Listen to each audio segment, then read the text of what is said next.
sa Maynila. Huwag na.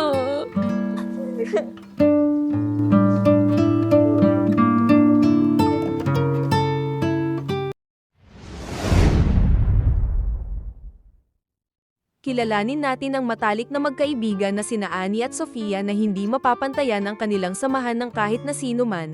Ngunit itong Annie ay may lihim na pagnanasa sa kanyang kaibigan kaya kung ano-ano na lang ang pumapasok sa imahinasyon nito tungkol sa kaibigan. May isang beses na inanyayahan si Sofia ng isang kakilala nito upang dumalo sa party na magaganap. Bagaman hindi naimbitahan si Annie sa party na magaganap ngunit pinilit ito ni Sofia na dalawa raw silang pupunta dahil walang iwanan bilang magkaibigan. Kaya nang makarating ang dalawa sa venue ng party agad silang sinalubong ng kaibigan ni Sofia para bigyan ng tagay na pangpainit. Masayang sinulit naman ng magkaibigan ang pagpunta nilang iyon sa party ngunit itong Annie ay naiwan mag-isa sa gilid dahil ang kaibigan niyang si Sofia ay inaararo na ng lalaki. May lumapit na lalaki naman kay Annie at nagpakilala ito bilang Mario. Sambit ni Mario na bakit malungkot daw si Annie at wala pang kasama sabay ng discarding itik sa dalaga. Joke lang, pinapatawa lang kita.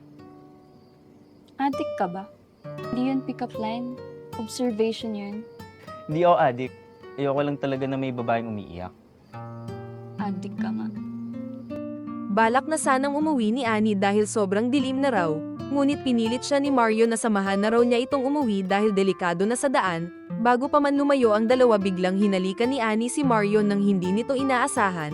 Subalit isang pakiusap muli ang sinabi ni Annie kay Mario na labis na ikatutuwa ng binata. Seryosong sinabi kasi ni Annie kay Mario na turuan daw siya nito kung paano makipagbombahan. Kaya sa puntong iyon agad na pumayag si Mario sa gustong mangyari ni Annie at doon na rin naganap ang unang karanasan ni Annie bilang babae. Sa muling pagkikita ng magkaibigan nagkwento naman si Sofia tungkol sa nangyari sa kanila ng lalaki sa party na kanilang pinuntahan. Sa una ay medyo nakakakaba ngunit kapag nasa kalagitnaan ka na sobrang exciting na raw at labis ang ligaya.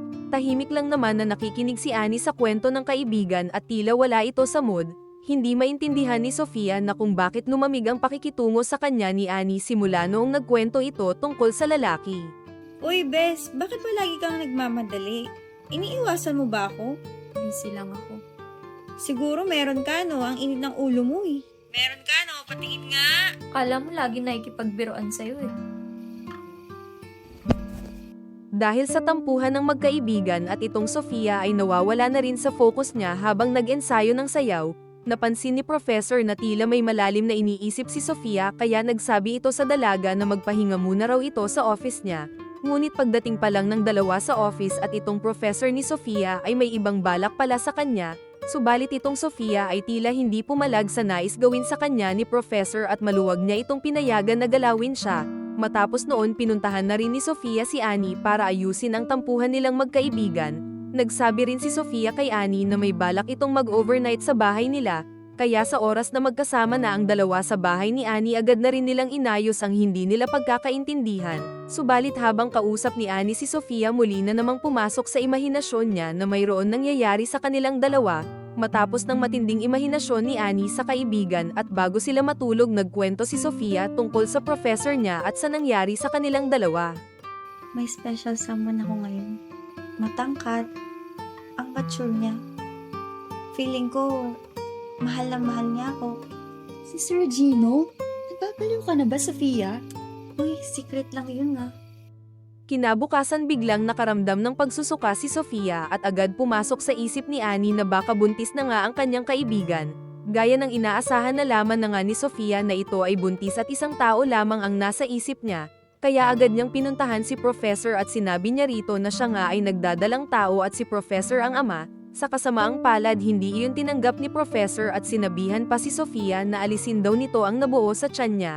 Sumunod noon sinabihan pa ni Professor ang dance instructor nila na gawing mas intense ang practice nila, kaya sa oras na naroon na si Sofia agad itong pinahirapan sa practice nila upang sa ganoon ay malaglag ang dinadala niya. Kaya sa puntong iyon gaya ng inaasahan bigla na ngang makakaramdam ng pagkahilo at sakit ng tiyan si Sofia sabay na duduguin rin ito. Dahil sa nangyari makikita ni Annie si Sofia na labis na pinagsasabihan ng kanyang ina. Hindi naman natiis ni Annie ang sitwasyon ng kanyang kaibigan kaya kinuha niya ito at sabay silang tumakbo habang umiiyak. Papanatigan kita.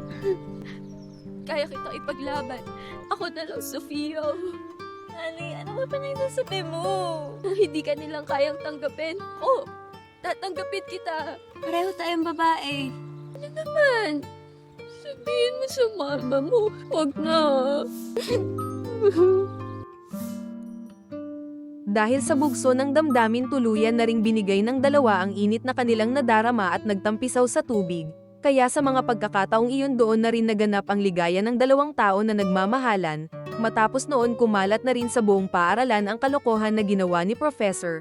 Kasabay noon ito rin ay kinuha ng pulis dahil sa ginawa nito sa student niyang si Sofia. Samantala napagpasyahan naman ni Sofia na umalis muna ng pansamantala sa kanilang lugar at hahanapin lang nito ang sarili.